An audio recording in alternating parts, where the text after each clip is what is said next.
Door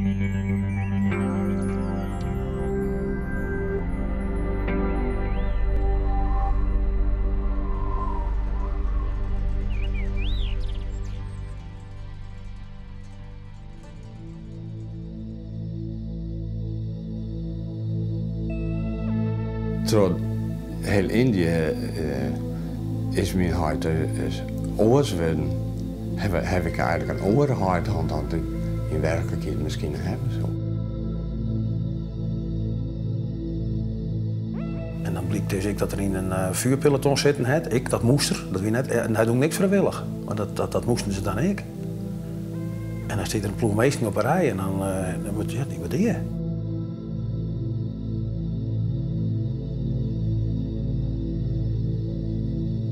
Er zijn ook al periodes geweest dan denk ik van god, wat ben je eigenlijk een aardige man. En dan een uur later was dat geen aardige man meer.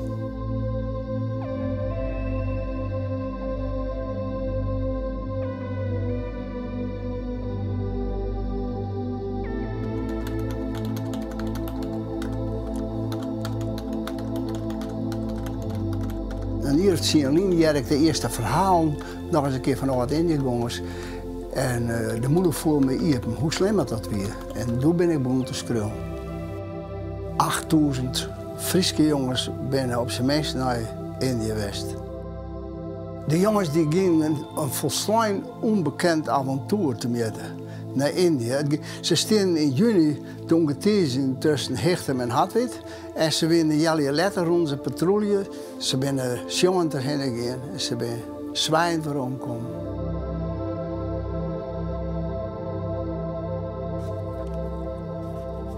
Door het boek weer, toen kwamen de band van de Indiëgangers, waar ik verbijsterende verhalen verjaren. Dus die oorlog weer net oer. Het ging terug in de volgende generatie.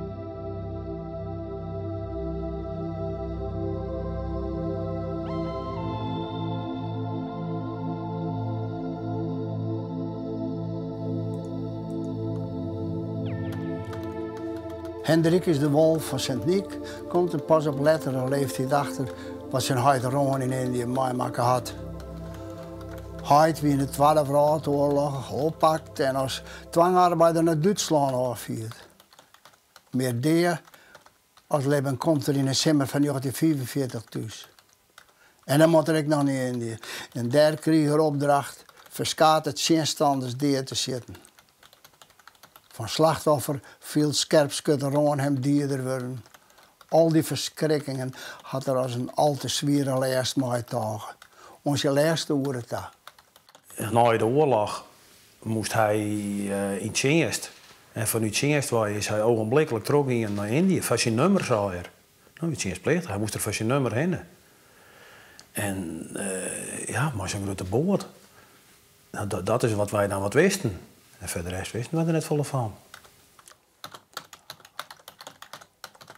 Jan Gaastra van Ljouwert, zijn huid Willem groeit op in de Amsterdamse Jodenbuurt.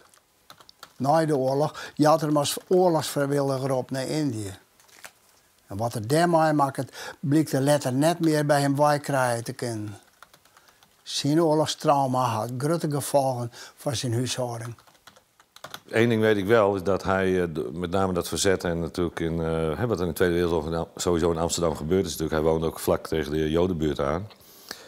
Dat het een van zijn redenen geweest is om gelijk na de oorlog vrijwillig dienst te nemen bij de Mariniers om in Indonesië te gaan vechten tegen de Japanners, wat ze toen verteld is. Douwe Bokma van Balzert belibbert een zwargeleerse jeugd op de ouderlijke plaats onderhielden. Maar zijn huid Sieberen, een milde maar wat stille man, krijgt er likwijls net zo makkelijk contact. Stadig wordt het duidelijk dat hij het omtiezet, maar wat er in Indië een opdrachten uitvieren moest. Op zijn oude dag komt het er na een diepe geestelijke inzinking bij bieten en braken uit. Al het geweld, maar zijn wraak en werwraak, hij Sieberen had het nooit van hem afzetten kunnen. Wij wisten dat dus hard te zitten hier in zo'n Klaas en zo'n Milan Kawaten. Dat is een broer van mijn mem dan. Die gingen er alle drie zitten. Maar ja, Voor weet ik iets, nou, die hebben daar toen wij jong waren avonturen beleefd. En nou, wij waren er eigenlijk nog wel grootschap dat ze er zitten hier. Ik weet niet als je van muziek hoort, maar het is een geweldig liedje. Als dat je jongens zoest.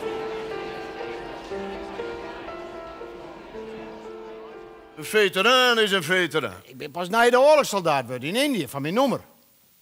Maar ik heb ook in Indië zitten. Oh, Ja. ik dacht verzet. Ja, ik. En letter Indië. Oh, Ja. Als het vaderland roept, kan ik geen nee zeggen. nee. Nee. Als vrijwilliger? Ja. Zo. Normaal is alles niet aan de hand, maar nou krijg ik met die betinking, dan het komt alles weer boppen, alles. En wat komt dan alles weer bop? Alles. Hoe het wie, hoe ze is behandelen en dan alle gevoelens en zo en verder neerkleren.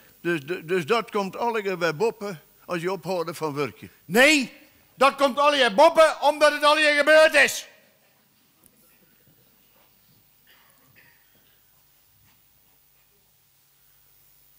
Denk je dat het leuk is? Als morgens wekker rust. Had de vrouw een blauwe eeg. En daar wist zelfs niet meer van. De blauwe plakken er wel van aan. Vooral in het begin van hun trouwen, dan gooi je er 's nachts uit bed, hoor. Dan laten ze in dekking. En dan beschermen we er ook wel. Dan gooi je er uit bed en dan laten ze in de hoeken. Dus ja, dat hebben wij als bijen zijn er nooit murken. En wat ik maar dat is allemaal ook gebeurd. Ik merkte op een gegeven moment dat hij bijvoorbeeld, dat was me nooit opgevallen, maar dat hij nooit sliep. Hij zat altijd dag en nacht hij zat 's nachts ook gewoon in de kamer met zijn zwaar checkie en een borrel. En dan misschien dat hij wel eens een uurtje op de bank in slaap viel, maar ik heb hem eigenlijk altijd door het huis horen spoken en eigenlijk nooit in bed zien liggen. Ja, het is op zich een heel lieve man. Alleen, ja, ik ken niet net echt zeggen dat het dat ik een hekel aan hier, maar ik hier net echt een hele goede of een erge bommenman meer had. Dat wilde vroeger net bij mij. We mochten alles wat ze zien, maar het oorlogsfilm die waren een beetje een nation. Dat we flauwekul waren aan zijn, dat wisten wij niet beter. Maar dat kon je zo dus niet doen. Kom je later pas achter, dat wisten wij toen.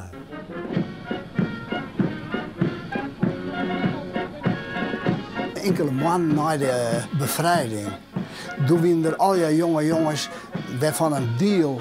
Het was haast een heilige plicht vonden om te gaan. Wij werden bevrijd, dan moesten wij ze van de Jappen bevrijden. Maar ik en jongens dit om avontuur uitvinden.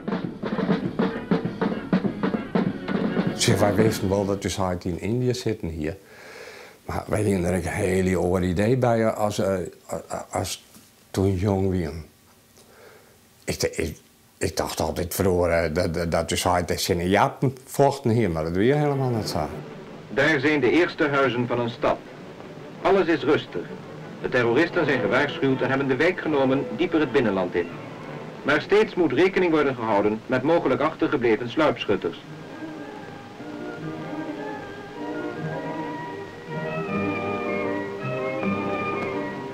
Een nieuw gebied is bevrijd. Vrede, maar het oude soldatenleven hervat zijn dagelijkse gang. Wachtlopen, uitrukken, uitrukken, wachtlopen, dag in, dag uit. Hij wie bij de grenadiers en hij wie scherpschutter. Dus hoe er hele 4 afstanden, dat er zien zijn ploegen, dus ze hebben eigenlijk een oerl weest wat grote rotzooi wie. Als het echt knipte, dan ging hun er eigenlijk heen. Dus ze ziet het eigenlijk altijd op dregen steken. Storingsvuur van een kleine bende uit een kampongbrand. Eigen vuur op zulke grote afstand zou slachtoffers onder de onschuldige bewoners kunnen veroorzaken. Daarom wordt een rookgordijn gelegd, onder welks dekking de infanterie tot op korte afstand kan naderen om de kwaadwilligen direct te bestrijden. Hij was sergeant bij de mariniers, de verbindingen. Hij gaf leiding aan de radio repair section. En ten tijde van de landing moesten ze sowieso de verbindingen aanleggen. Ik vermoed dat hij ook een van de eerste was die geland is. Bij de echt allereerste politionele actie. Ik weet wel dat hij wel vaak mee moest als ze dan op patrouille gingen. Over het hele terrein van de opmars spannen draagbare radio's, veldtelefoons en radiowagens onzichtbare draden tussen alle onderdelen.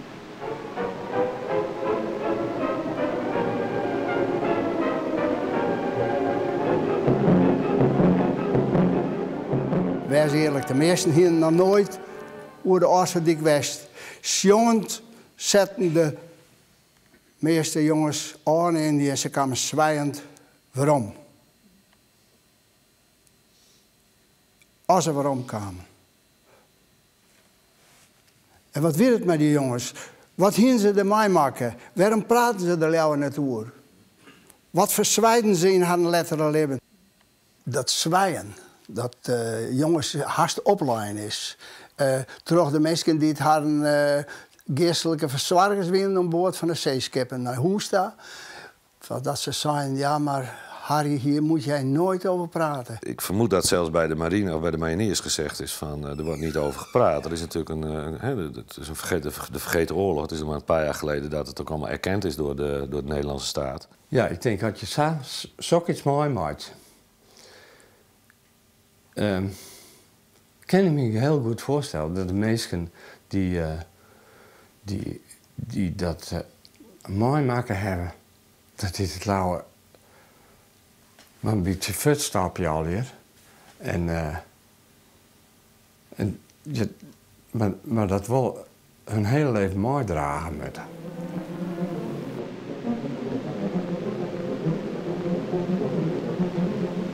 Soms duurt de opmars verscheidene dagen.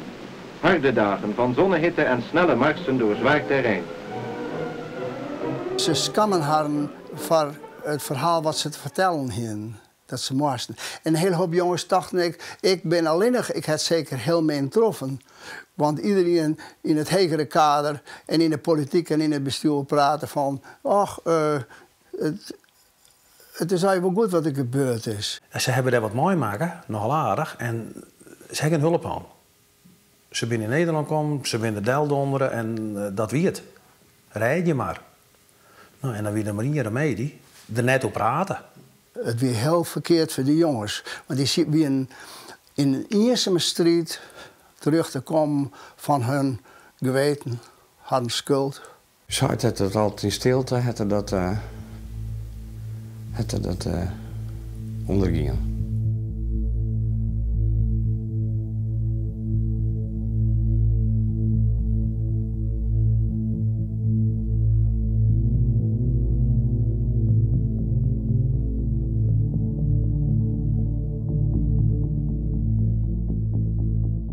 In die bepaalde momenten dat hij mij echt iets vertelde, maar dat deed hij dan ook echt, dan zat hij ook gewoon te huilen. En ja, dat heb ik uit opgemaakt dat hij natuurlijk wel wat meegemaakt heeft daar. Dat is bij mij eigenlijk komen toen ik pas uit de huis weer. Dat ik eigenlijk besefte dat die man daar wel heel veel moeite mee hier om dat al hier een plak te gaan bij hemzelf.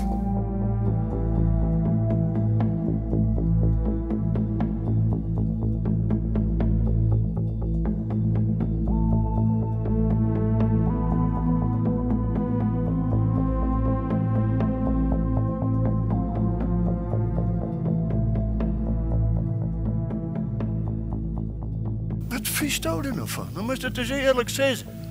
Ja, dat we er heen gaan binnen, wat we de dingen hebben. Ik wilde net aan denken. Ik had daar geregeld zandkleuren strand schieten. Een keer een korporaal, ne? Die ziet maar een peerman in een iepen jeep.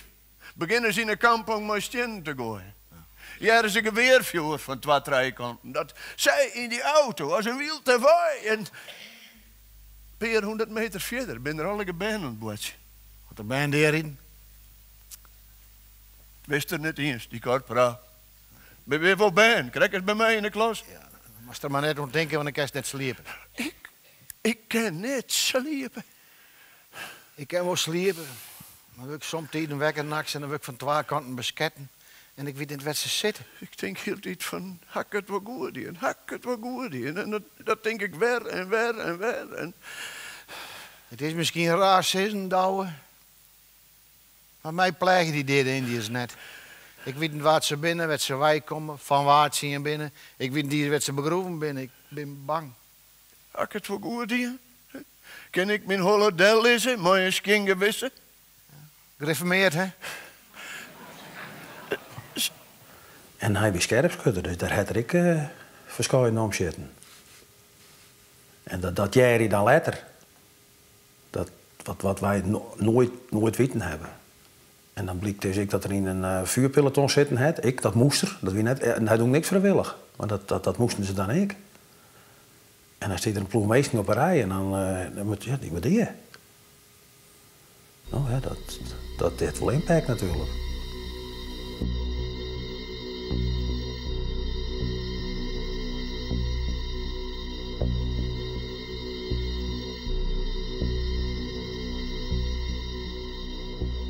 Wie heeft wel eens benijd dat er wel eens mensen deersketten hier en dat soort dingen.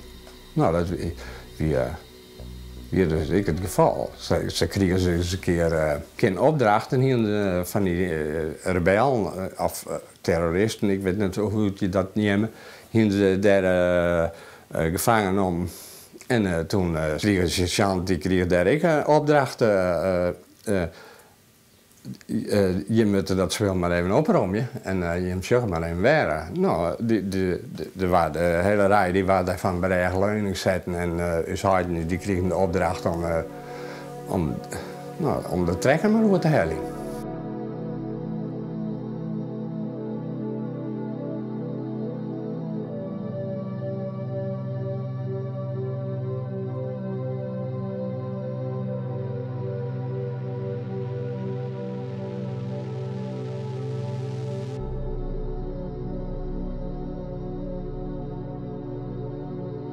Ik zat een keer in een boek, had een boek.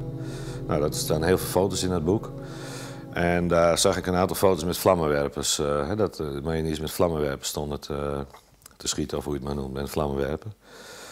En daar vroeg ik om van, wat is dat, wat heb je ermee gedaan? Ging dat om bosplatten branden of... nee, zegt hij, dat ging om mensen uit te roken of mensen of dorpen uit te branden of te verbranden. Dit of dat. Toen voelde ik wel, ik denk, ja, dat heb jij gezien. Dat kan niet missen.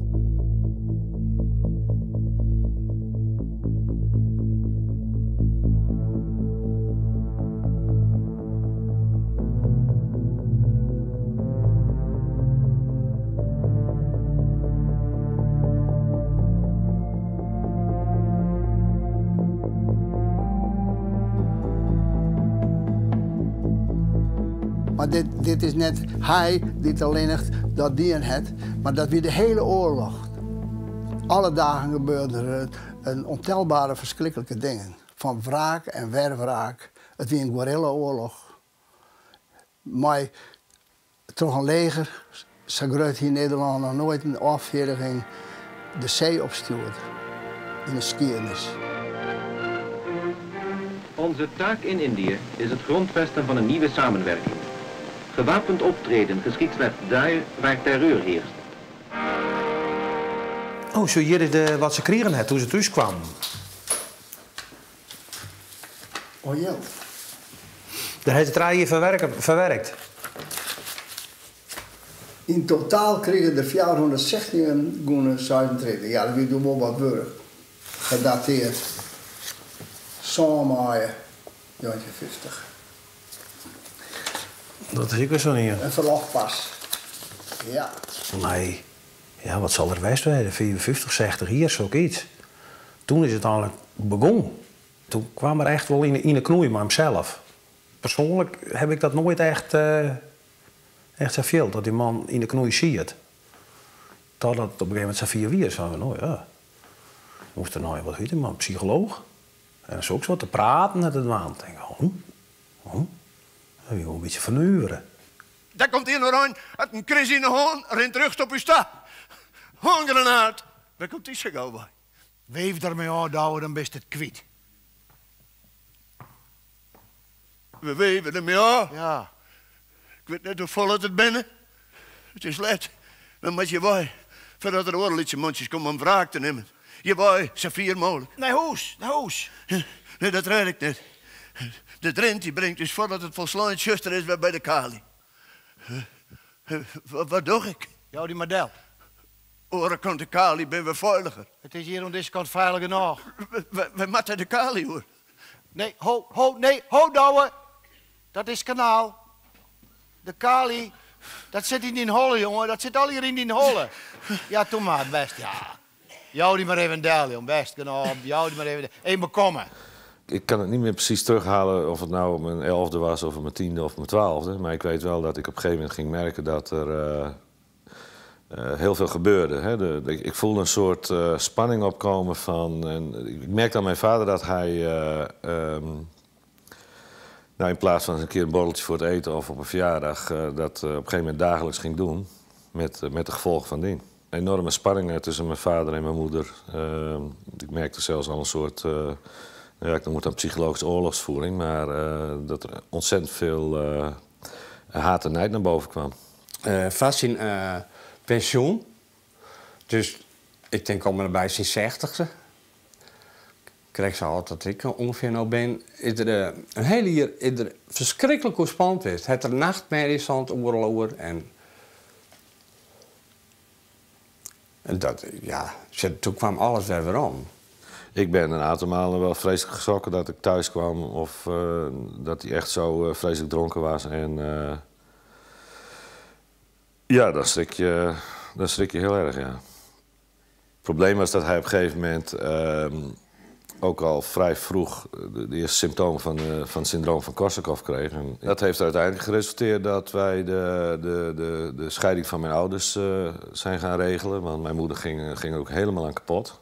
Dat wie in het laatst dan ik, hè, dan zijn we van nou ja, verhaal en dat ze dan geloven binnen, naar de hemel, paken, beppen binnen, er is ook zo wat. Nou, dat wie voor hem net zo vanzelfsprekend. Hij zei, ik moet nog houden rekenen. Dan wie een ongelovige man. Dus hij denkt, ja, als ik daar kom, dat zei iedereen dan ook. Dan kom je bij Peter of zo, ja, we weten het net. Maar daar wie hij wel van overtuigd. Hij zei, ik moet nog houden rekenen. Dat hij weer nog net zo wees. Daar ben je er heel erg bang voor. Ze zijn vergedeformeerde huizen en die willen nou wel aardig standvastig in zijn leeuwen. En dus had hij het idee, terwijl wat er daar dient hier in Indië, dat de helft van, hij dacht echt, daar word je daar straks nog een keer om veroordeeld.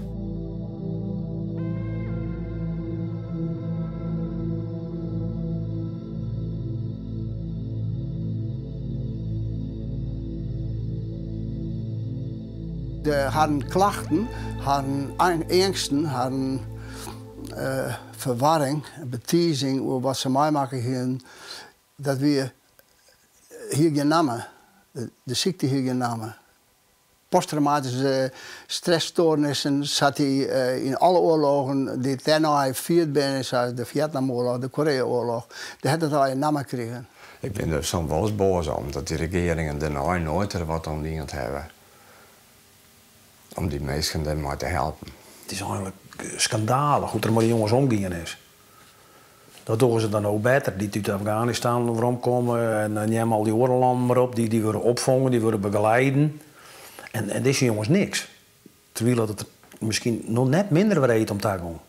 Het is toch een hele verbetering dat we nou weten wat PTSS is? Ik weet net wat PTSS is en ik wil dat gaan weten. Een posttraumatisch stresssyndroom. Ja, jongen, dat maar geleerd, jongen. Hij merkt dat het al minder leert had. Sibylle, als toen nog niet ophoort, jouw kinderen meer. PTSD?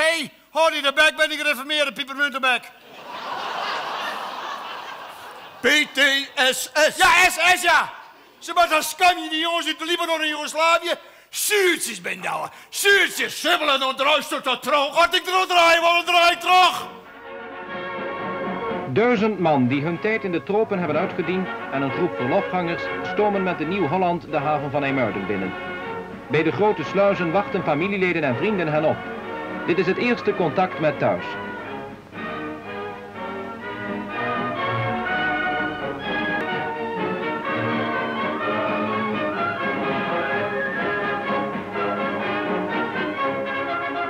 Eigenlijk denk ik, terwijl heel Indië is meer hard oors worden, heb ik eigenlijk een oorheid dan ik in werkelijkheid misschien hebben. Zo.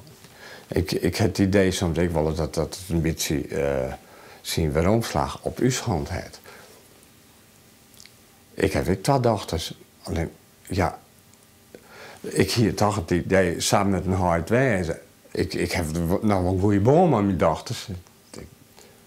Maar het gevoel gewoon, mijn gevoel erover, dan denk ik hier wel wat dichter bij mijn been woon. Soms denk je van, heb ik ook iets van mijn vader? Hè, dat zijn dingen waar, dat kan ook beangstigend zijn. Ik weet wel dat ik een toch wel een beetje overmatig groot verantwoordelijkheidsgevoel aan overgehouden heb. Dat heb ik nog steeds. Dus ik voel me ongelooflijk snel verantwoordelijk voor dingen. Ik denk dat dat in die periode, toen ik 10, 12 jaar was, ook voor mijn zusjes en mijn moeder, dat echt bij mij, wat ik me echt nu goed voor, wat ik voel, is dat het daardoor gekomen is. Wij hebben een prachtig mooie jeugd gehad. Hij heeft dus er nooit molestig van. En dat is heel sterk geweest van hen. Ik heb nooit oors naar hem gezien. Absoluut niet. Dan krijg je steeds meer bewondering eigenlijk. Je kent heel veel mensen die hetzelfde meegemaakt hebben. Op een of andere manier herken je elkaar ook. Dat is me echt een 8 of 9 keer de laatste jaren overkomen dat ik naast iemand zit, kan in een café zijn of iemand tegenkom. En dat we binnen een minuut beide tot de conclusie komen en dan zeggen Indonesië, ja, jouw vader ook. Ik denk dat het bij heel veel families heel erg diep gegaan is en misschien nog wel heel diep zit. Oh, zo moeten ook de Canadezen zich hebben gevoeld toen zij begin 1945 de hongergebieden van Nederland binnentrokken. Dit gevoel neemt niemand ons meer af. Hier wordt geen politiek gekrakeel verstaan, noch het verguizende commentaar van buitenaf. Maar als ooit iemand op zal staan en dit leger vragen, had je het er alles voor over? Dan zullen de soldaten eenstemmig antwoorden, ja, waarachtig, het is goed geweest dat wij gingen. Ze zeggen wel eens, de eerste die in oorlog sneuvelt, dat is de weerheid. Hartstikke sneuvelt je zijn eerste wapenbroer. En dan naar je thuiskomst. Ondankbaar is wie het doet en naar is je hem deel. De onschuld is altijd bewaren. Is afschermen. Er is een kring omheen staan. Ik het hegere kader van de veteranenorganisaties heb ik altijd die onschuld gehouden. Maar het feit dat gewoon deze smerige oorlog, noem ik het maar, gewoon doodgezwegen is door de Nederlandse staat, dat neem ik ze wel heel erg hard kwalijk, ja. Want dat betekent toch dat er, hoe je het went of keert, 15.000 gezinnen gewoon eigenlijk allemaal een beetje hetzelfde meegemaakt hebben. En gewoon aan de lot overgelaten zijn. Er wordt nou onderzoek naar dingen en er komen allerlei onderzoeken van oorlogsmisdaden en wat ook maar. Maar ik denk dat ze die soldaten pakken moeten, dat ze het hele ruim pakken moeten, die ze erin gestuurd hebben. Ze is hard wie een onderdeeltje ervan, hè? Het weer meer. Ik vind dat de regeringsverantwoordelijk weer en een legerleiding. Die mensen er in Den Haag en het Grutkapitaal, die ze daar verdedigen moesten, die met zo'n pakken. Maar net die jongens die daar weer, want die jongens die woonden helemaal niks. Die woonden alleen maar naar huis. Die woonden ons helemaal niks uit naar huis. En zo heeft dan de Nederlandse soldaat zijn bivak weer opgeslagen tot diep in het hart van Java en Sumatra. Uit de wilde roes van de jakkerende kolonne is zijn leven tot stilstand gekomen achter de prikkeldraadversperring. Daartussen ligt weer zijn eenzaamheid, de verveling en zijn vreemde verlangen ingeklemd. Verzwijde oorlog is een oorlog die ik heen bloot in de mensen. Die oorlog had maar 3, 4 jaar worden, maar had ik 40 jaar worden, 50 jaar. Dat is de tragiek van de Indië-oorlog.